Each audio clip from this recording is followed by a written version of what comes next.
Habis jutaan beli pupuk mahal, tapi tanaman tetap kerdil, daunnya kuning, dan panen selalu zong? Stop nyalahin cuaca atau kualitas bibitnya. Masalah sebenarnya ada di bawah kakimu. pH tanah drop alias terlalu asam. Kalau tanah udah asam, pupuk semahal apapun gak akan diserap akar, malah berubah jadi racun yang bunuh tanaman. Di video kali ini, Tokder bongkar tuntas 4 penyebab tanah masam, cara paling akurat cek, sampai rumus pasti hitung dosis dolomit. Tonton sampai habis, jangan di-skipel. Kadar pH tanah adalah nyawanya dunia pertanian GAN. Berulang kali aku tegaskan, pH ideal itu wajib di angka 6-7. Di angka inilah, tanaman ibarat lagi makan di restoran bintang 5. Semua nutrisi masuk dengan sempurna. Lalu, apa petakannya kalau pH tanah kurang dari angka 6? Ada 3 dampak mematikan buat lahan juragan. Pertama, unsur hara makro yang sangat penting seperti fosfor, kalsium, dan magnesium akan terkunci. Akar tanaman gak bisa menyerapnya sama sekali. Kedua, unsur logam seperti aluminium, mangan, dan besi justru larut secara berlebihan dan berubah sifatnya menjadi racun mematikan bagi akar.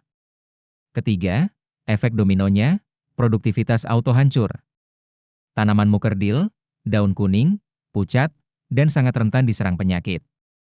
Kalau udah di tahap ini, percuma kocor pupuk berkarung-karung. Ibarat orang sakit lambung dikasih makanan enak, gak akan masuk. Jangan sampai keringat dan modal juragan berakhir sia-sia hanya karena sepelekan pH tanah.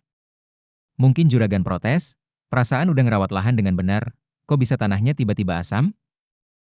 Nah, coba juragan cek 4 hal ini. Nomor 3 pasti sering banget kalian biarin di lahan. Pertama, curah hujan yang tinggi. Air hujan itu sifatnya cuci lahan. Saat hujan turun terus-menerus, hara basah di dalam tanah ikut tercuci dan hilang, menyisakan tanah yang asam dan padat. Kedua, drainase atau parit yang buruk. Kalau bedengan tergenang air dalam waktu lama, sirkulasi udara di dalam tanah mati. Akibatnya, unsur racun seperti besi dan aluminium akan meningkat drastis. Air menggenang juga picu pembusukan bahan organik yang ngawur, rusak keseimbangan kalsium di dalam tanah. Ketiga, lahan tidak terawat dan banyak gulma liar. Juragan tahu gak? Ada satu tanaman liar yang diam-diam hisap basah dan turunkan pH tanah secara drastis, yaitu rumput alang-alang. Kalau di pinggiran lahan juragan banyak alang-alang, segera berantas sampai ke akarnya pakai herbisida. Keempat, ini yang paling sering kejadian. Pemberian pupuk kimia berlebihan, khususnya pupuk nitrogen tinggi seperti urea dan ZA. Penggunaan pupuk ini secara ugal-ugalan tanpa diimbangi pupuk organik, dijamin bikin tanah asam dan keras seperti batu. Penyebab-penyebab tadi sering dianggap sepele, padahal bikin petani gagal panen massal. Nah, sebelum juragan pindah tanam, wajib hukumnya cek pH tanah dulu. Gimana caranya? Cara paling gampang, murah, dan akurat adalah beli pH meter tanah. Di toko pertanian atau online shop banyak, harganya terjangkau, ada yang cuma 20 ribuan aja. Tinggal tancap, tunggu sebentar, angkanya langsung keluar. Tapi kalau juragan lagi di lahan dan gak bawa alat, bisa pakai cara tradisional. Pakai rimpang kunyit. Caranya, ambil sedikit sampel tanah dari 5 titik berbeda di 4 di sudut lahan, 1 di tengah. Larutkan tanah itu ke dalam gelas berisi air bersih. Potong kunyit segar seukuran telunjuk, lalu celupkan ke dalam larutan air tanah tadi. Tunggu sekitar 30 menit. Kalau warna kuning pada kunyit berubah jadi pudar atau pucat, fix. Itu tanda mutlak kalau lahanmu asam. Sarannya, tetap sedia pH meter ya Gan. Kenapa? Karena kita butuh angka yang pasti untuk hitung berapa banyak kapur dolomit yang harus kita tabur nantinya. Nah, ini bagian paling krusial. Kalau pH udah ketahuan asam, jangan asal tabur kapur dolomit pakai ilmu kira-kira. Kurang dosis nggak akan ngefek, kelebihan dosis tanah malah rusak. Siapkan catatan, begini rumus pasti cara menghitungnya. Pertama, tentukan selisih antara pH target dengan pH asli lahan juragan. Misalnya, kita pengen target pH normal di angka 6. Sedangkan pas diukur, pH lahan juragan cuma di angka 5.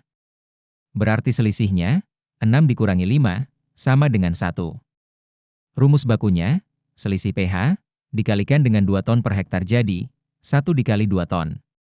Artinya, butuh 2 ton kapur dolomit untuk 1 hektar lahan.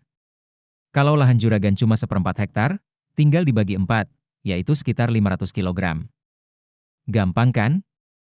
Cara aplikasinya, Taburkan kapur dolomit merata ke bedengan. Setelah ditabur, biarkan lahan terbuka terkena panas dan hujan selama kurang lebih 2 minggu biar dolomitnya bekerja netralisir tanah. Perlu juragan ketahui, dolomit ini bukan cuma obat penawar asam. Ini adalah superfood buat tanah. Kapur dolomit mengandung unsur hara makrokalsium dan magnesium yang sangat tinggi. Magnesium bikin daun hijau pekat, kalsium bikin bunga nggak gampang rontok. Gak cuma itu, efek kapur dolomit bikin mikroorganisme baik di dalam tanah terbangun dan aktif berkembang biak. Struktur tanah yang tadinya keras kayak batu bata, porositasnya akan membaik, sistem aerasinya lancar, dan tanah otomatis jadi gembur. Kalau tanahnya gembur, akar tanaman bisa menjalar kemana-mana dengan leluasa, menghisap nutrisi dengan rakus. Tapi awas, ada pantangan keras yang haram juragan langgar. Banyak yang nanya, boleh nggak dolomit ditabur barengan sama pupuk dasar kimia? Jawabannya, tidak boleh. Jangan pernah mencampur dolomit dengan pupuk NPK atau SP36 di waktu yang bersamaan.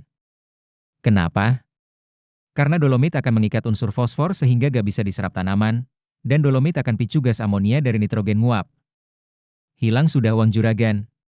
Selain itu, jangan campur dolomit dengan pupuk kalium seperti KCl atau ZK. Kalsium dan magnesium di dalam dolomit sifatnya bermusuhan atau antagonis dengan unsur kalium. Kalau ditabur bareng, unsur kalsiumnya akan kalah dan gak bisa diserap oleh tanaman. Beri jeda minimal 2 minggu antara penaburan dolomit dengan pemberian pupuk dasar. Gunakan dengan benar biar gak rugi bandar. Jadi gimana Gan? Udah cek pH lahan kalian hari ini? Jangan buang-buang uang beli pupuk mahal sebelum pH tanahnya netral. Kurang lebihnya itu saja ilmu dari Tokder hari ini. Kalau juragan merasa video ini ngasih pencerahan, jangan lupa tekan tombol like, tulis pengalamanmu hadapi tanah asam di kolom komentar, dan subscribe Tokder biar gak ketinggalan rahasia bertani lainnya.